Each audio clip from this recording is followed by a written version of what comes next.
Welcome to basic educator. साथियों, आज हम उत्तर प्रदेश लोक सेवा आयोग की एक बहुप्रतीक्षित भर्ती के बारे में चर्चा करेंगे। वो है खंड शिक्षा अधिकारी बीईओ ब्लॉक एजुकेशन ऑफिसर की रिक्रूटमेंट के बारे में। जैसे कि हम लोगों को पता चला है कि इस वर्ष लोक सेवा आयोग की तरफ से खंड शिक्षा अधिकारी की भर्ती प्रस्तावित है। कब नोटिफिकेशन आएगा इसके बारे में अभी विशेष जानकारी नहीं है, पर आप लोग अभी से अगर अपनी तैयारी करना शुरू कर दे तो बेहतर है। अंतिम बार जो लोक सेवा आयोग की तरफ से खंड शिक्षा अधिकारी का जो रिक्रूटमेंट का नोटिफिकेशन देखने को मिला था वो 2019 में देखने को मिला था। साथियों, खंड शिक्षा अधिकारी उत्तर प्रदेश लोक सेवा आयोग की तरफ से एक ऐसी भर्ती है जो कि पे लेवल 8 की जॉब है और राजपत्रित अधिकारी कहलाते हैं खंड शिक्षा अधिकारी। और जो एक ब्लॉक होता है, विकास खंड होता है, उसमें प्राइमरी स्कूल्स के मतलब एक तरीके से सबसे बड़े अधिकारी होते हैं खंड शिक्षा अधिकारी।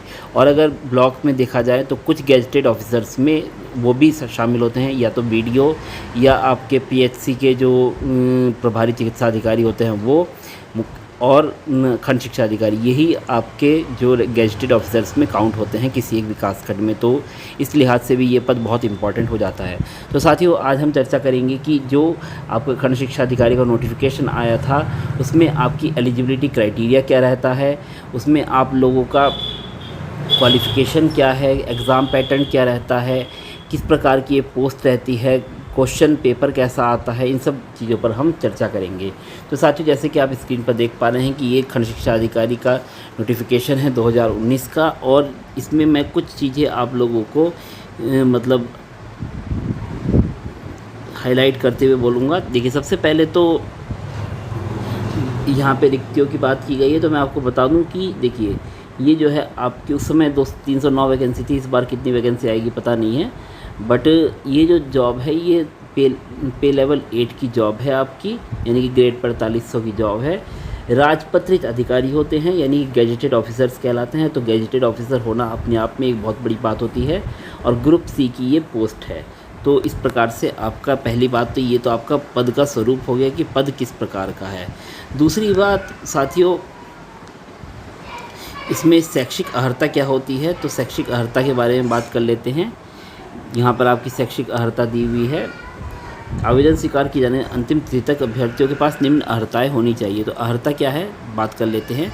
देखिए, अनिवार्य अर्हता में क्या चीज़ बताई गई है, तो इसमें सबसे पहले आपका भारत में विधि द्वारा स्थापित किसी विश्वविद्यालय से शिक्षा शास्त्र में स्नातक यानी कि बीएड की डिग्री होनी चाहिए। भारत या सरकार या उसके समकक्ष मान्यता प्राप्त अन्य कोई अर्हता, यदि स्नातक उपाधि शिक्षा शास्त्र में न हो तो राज्य के प्रशिक्षण विद्यालय या राज्य के बेसिक प्रशिक्षण विद्यालय से रजिस्ट्रार विभागीय परीक्षा द्वारा प्रदत्त एलटी डिप्लोमा, यानी कि आपके पास अगर बीएड ना हो तो आपके पास एलटी डिप्लोमा होना चाहिए। तो एलटी अब नहीं होता है, बहुत पहले कभी होता था एलटी डिप्लोमा, अब नहीं होता है, तो अब आपको बीएड ही चाहिए। देवनागरी लिपि में हिंदी, लिखित हिंदी के कार्यकारी ज्ञान, परंतु अन्य बातों के समान होते हुए भी उन अभ्यर्थियों को अधिमान दिया जाएगा जिनके पास राज्य के बेसिक प्रशिक्षण विद्यालय से बेसिक शिक्षा में एलटी डिप्लोमा हो, या जिनके पास भारत में विधि द्वारा स्थापित अन्य किसी बोर्ड से राज्य में बेसिक शिक्षा प्रशिक्षण में कोई विशेष प्रशिक्षण का प्रमाण पत्र या उपाधि या डिप्लोमा हो। तो ये मतलब आपको सेकंड वाला कोई ज़्यादा वो नहीं कि आपको हिंदी का ज्ञान होना चाहिए। कुल मिला के बात ये है, प्लस आपके पास बीएड की डिग्री होनी चाहिए। अधिमानी अर्हता, अगर आपके पास एनसीसी का बी सर्टिफिकेट है या आपने टेरिटोरियल आर्मी में 2 साल की सेवा दी है तो वो अधिमानी अर्हता में काउंट होती है। बाकी अगर है तो अच्छी बात, ना तो कोई दिक्कत, कोई फ़र्क नहीं पड़ता, मेरिट पर आपका सिलेक्शन होता है एग्ज़ाम की। आयु सीमा क्या रहती है, इसमें आयु सीमा साथियों 21 वर्ष से लेकर 40 वर्ष तक आपकी आयु सीमा रहती है। बाकी डिफरेंट कैटेगरीज़ को एज रिलैक्सेशन भी होता है। तो इस प्रकार से आपका आयु सीमा में रिलैक्सेशन वगैरह जो है वो आपको पता ही है कि ओबीसी को 3 साल का रिलैक्सेशन होता है, एससी को 5 साल का रिलैक्सेशन होता है। जो हमारे भूतपूर्व सैनिक होते हैं उनकी सर्विस माइनस कर दी जाती है। तो इस प्रकार से आप रिलैक्सेशन वाला कॉलम देख सकते हैं। इसका नोटिफिकेशन मैं बेसिक एजुकेटर टेलीग्राम चैनल पर डाल दूँगा, तो आप लोग उसमें से भी देख सकते हैं। तो इस प्रकार से आपकी शैक्षिक अर्हता रहने वाली है इस पोस्ट के लिए। साथियों, इसके साथ साथ अगर हम ये देखें कि अब ये अर्हता हमें पता चल गई कि एलिजिबिलिटी क्या होती है, पद का स्वरूप क्या है, गैजेटेड ऑफिसर है, पे लेवल 8 की जॉब है। बट अब सवाल उठता है कि इसका एग्ज़ाम पैटर्न कैसा रहता है। साथ ही इसी नोटिफिकेशन में क्लियर किया गया है इस परीक्षा में साथियों देखिए प्री और मेंस का पैटर्न है, यानी कि पहले आपकी एक परीक्षा होगी, फिर उसके बाद जो लोग उसको क्वालिफाई करेंगे तो उसके आधार पर आपका मेंस का में सिलेक्शन होगा। तो पैटर्न के बारे में जान लेते हैं। तो सबसे पहले आपकी प्री के पैटर्न के बारे में जानते हैं कि प्री कैसे होना। तो प्रारंभिक परीक्षा हेतु अब ये परिशिष्ट 4 देख पा रहे हैं। प्रारंभिक परीक्षा हेतु लिखित परीक्षा का परीक्षा योजना एवं पाठ्यक्रम। तो खंड शिक्षा अधिकारी पर चयन हेतु प्रारंभिक परीक्षा में सामान्य अध्ययन वस्तुनिष्ठ का एक प्रश्न पत्र होगा, जिसमें प्रश्नों की संख्या 120 होगी, अंक 300 तथा अवधि 2 घंटे की होगी, यानी कि 2 घंटे का पेपर होगा, 120 क्वेश्चन होंगे या 300 नंबर का पेपर होगा। इसमें आपका पेपर का जो सिलेबस रहने वाला है वो कुछ इस प्रकार से रहने वाला है। सामान्य विज्ञान, भारत का इतिहास, भारतीय राष्ट्रीय आंदोलन, भारतीय राजतंत्र, अर्थव्यवस्था एवं संस्कृति, भारतीय कृषि एवं वाणिज्य एवं व्यापार, जनसंख्या, पारिस्थितिकी एवं नगरीकरण, विश्व भूगोल एवं भारत का भूगोल एवं प्राकृतिक संसाधन, अधुनातन राष्ट्रीय एवं अंतर्राष्ट्रीय महत्वपूर्ण घटनाक्रम, सामान्य बौद्धिक एवं तार्किक क्षमता, उत्तर प्रदेश की संस्कृति, कृषि, उद्योग, व्यापार एवं रहन सहन और सामाजिक प्रथाओं के संबंध में विशिष्ट जानकारी, प्रारंभिक गणित, हाई स्कूल स्तर तक का अंकगणित, बीजगणित व रेखागणित। तो इस प्रकार की आपकी जो प्री की परीक्षा होने वाली है। तो साथियों जो लोग प्री की परीक्षा पास करेंगे उन्हीं को मेंस में बैठने का मौका मिलेगा। अभी सिलेक्शन प्रोसीजर के बारे में थोड़ा सा चर्चा कर लेते हैं, फिर उसके बाद मेंस के पाठ्यक्रम पर चर्चा करेंगे। तो साथियों प्री जो परीक्षा है उसका पैटर्न आपने देख लिया। प्री परीक्षा के आधार पर ही उसमें एक कट ऑफ निर्धारित की जाएगी और उसके आधार पर आपका मुख्य परीक्षा के लिए आपको एलिजिबल घोषित किया जाएगा। तो साथियों इसमें आपका मुख्य परीक्षा में जिनका चयन हो जाएगा तो उसके लिहाज से अब ये 5वां पॉइंट सबसे इम्पॉर्टेंट हो जाता है इस नोटिफिकेशन का। देखिए उत्तर प्रदेश लोक सेवा आयोग खंड शिक्षा अधिकारी मुख्य परीक्षा में प्रवेश के लिए उपयुक्त अभ्यर्थियों के चयन हेतु इस विज्ञापन के परिशिष्ट 2 में उल्लिखित जिलों में विभिन्न केंद्रों पर प्रारंभिक परीक्षा का आयोजन करेंगे। चयन मुख्य परीक्षा लिखित प्राप्त अंकों के कुल योग के आधार पर होगा, यानी कि जो आपकी जो प्री की जो एग्ज़ाम है, प्री वाला जो एग्ज़ाम है 300 नंबर का, वो एक मात्र स्क्रीनिंग टेस्ट है। मुख्य परीक्षा के लिए स्क्रीनिंग टेस्ट है, उसके नंबर आपके फाइनल मेरिट में नहीं जुड़ेंगे। आपका जो चयन होगा, चयन मुख्य परीक्षा में लिखित अंकों के आधार पर होगा। जो मुख्य परीक्षा होनी है उसके में प्राप्त लिखित परीक्षा जो होगी उसमें प्राप्त अंकों के आधार पर होगा।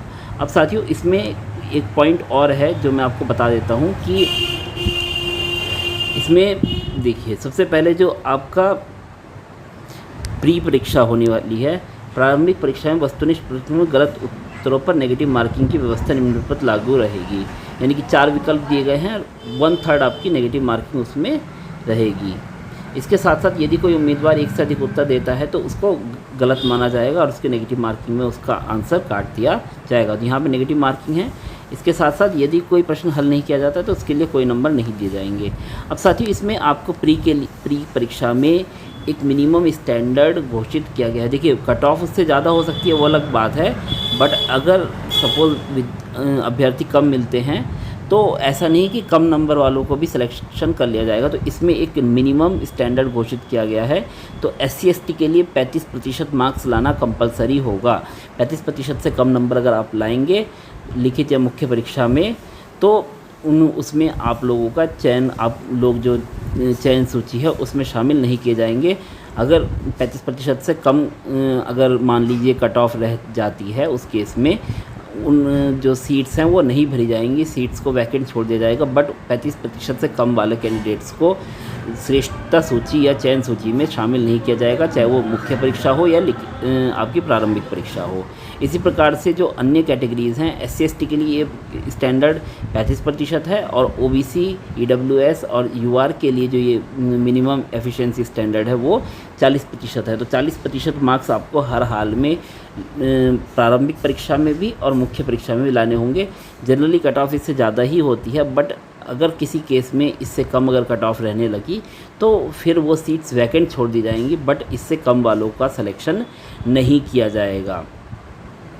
तो साथियों 21 पॉइंट में लिखा हुआ देखिए अभ्यर्थियों से सामान्य हिंदी के अनिवार्य प्रश्न पत्र में न्यूनतम अंक प्राप्त करने की अपेक्षा की जाएगी जो यथास्थिति शासन या आयोग द्वारा अवधारित किए जाएंगे।